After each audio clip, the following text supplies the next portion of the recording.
हमारे लिए अत्यंत आवश्यक है।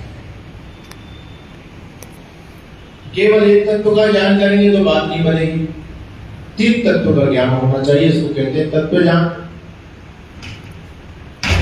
तो इस दुनिया में तीन तत्व हैं,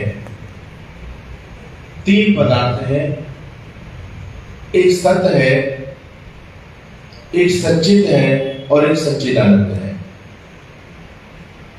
हम अपनी आंखों के द्वारा जो कुछ भी देख पा रहे हैं, यंत्रों के द्वारा जितना कुछ भी पकड़ पा रहे हैं,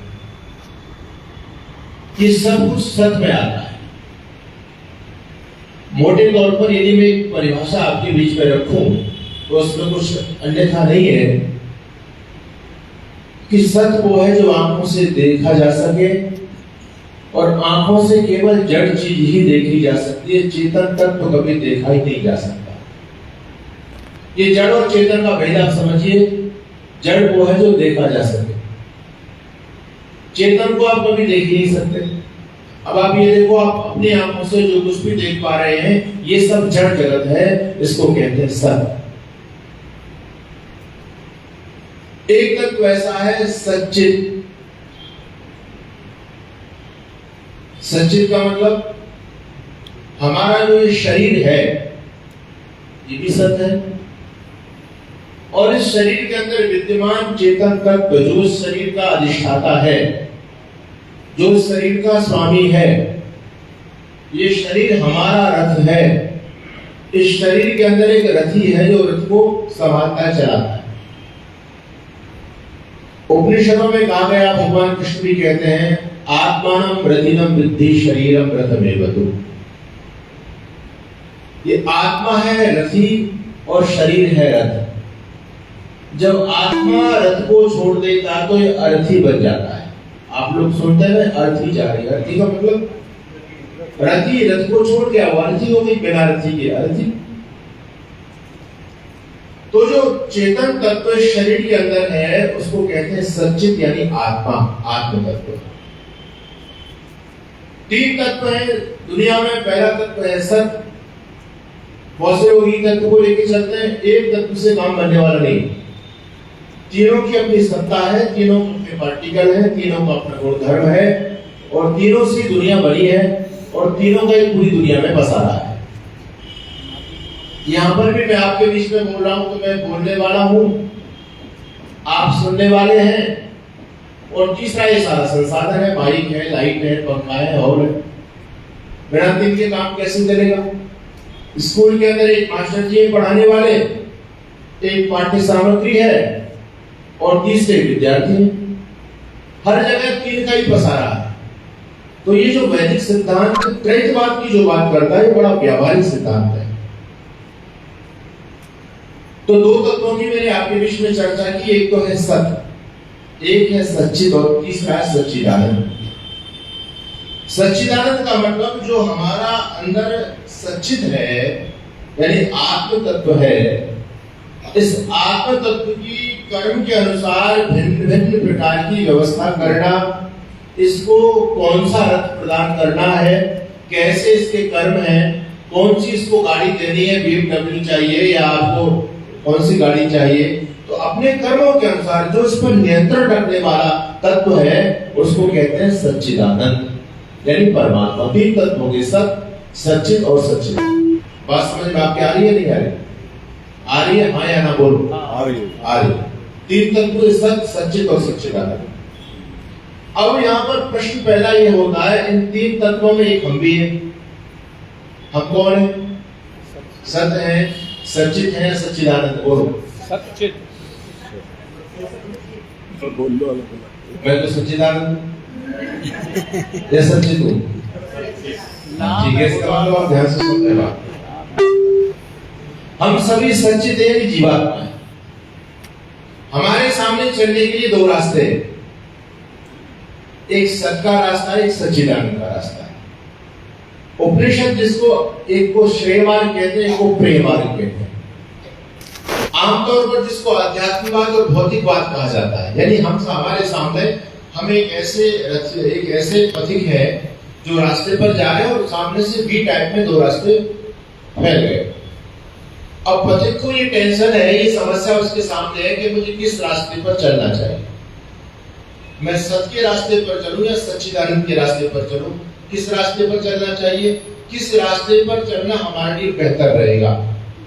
किस रास्ते पर चलने में घाटा रहेगा? क्योंकि दुनिया में कोई भी व्यक्ति घाटे का सौदा नहीं करना चाहता।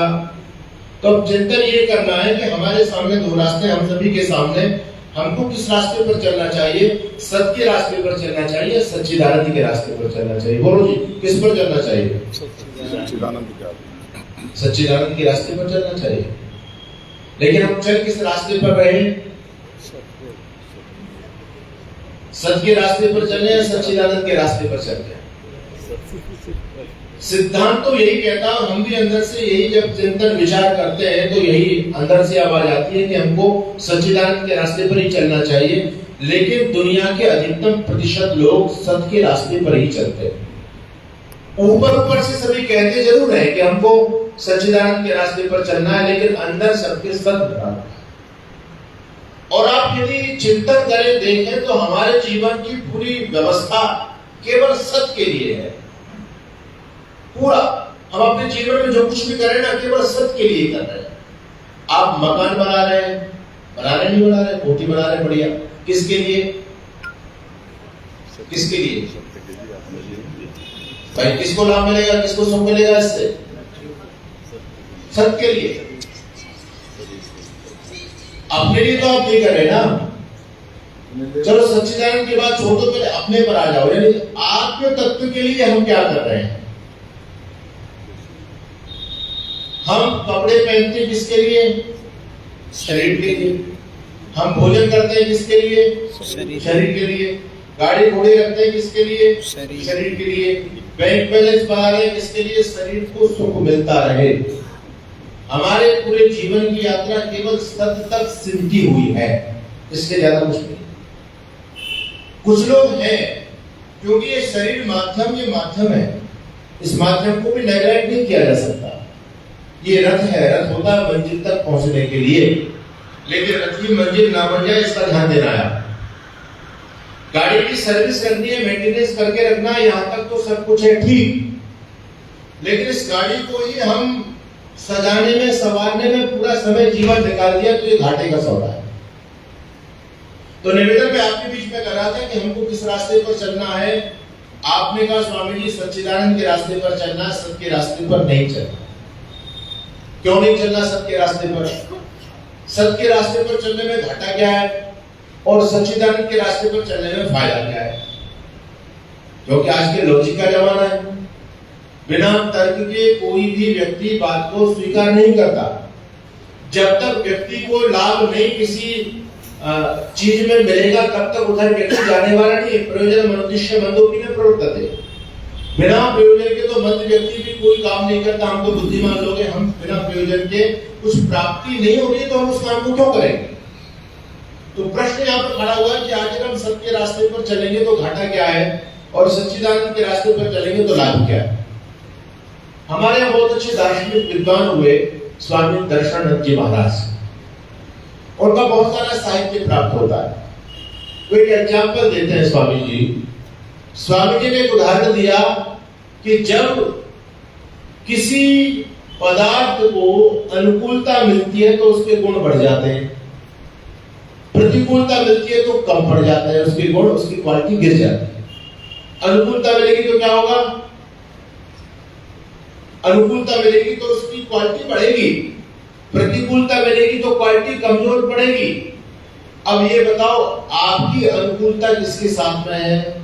सत्य के साथ में या सच्चिदानंद के साथ में है? बोलो, मतलब आप चिंतन कीजिए, बताइए सत्य के साथ में या सच्चिदानंद के साथ में है? सत्य के साथ में तो आपका कोई गुण मिलता ही नहीं है। वो जड़ है, आप चेतन हो, एक भी चीज नहीं मिल रही है आपकी। सच्चिदानंद के साथ तो मिलती है। तो जब आप सच्चिदानंद के रास्ते पर चलेंगे तो क्वालिटी बढ़ेगी। जैसे उदाहरण के लिए माचिस होती है, बरसात का मौसम माचिस के प्रतिकूल होता है, उस तरह वो सीज जाती है। तो जब आपको अग्नि प्रकट करनी पड़ती है तो उसको बहुत सारे झगड़े देने पड़ते हैं, गर्म करना पड़ता है, कई तिल्ली टूट जाती है, तब जाकर के अग्नि प्रकट होती है। लेकिन गर्मी का मौसम अनुकूल होता है, मान जिसके आपने छोटा सा हल्का सा रंग दिया, अग्नि प्रकट हो गई। तो जब हमको अनुकूलता मिलेगी तो हमारी क्वालिटी बढ़ेगी।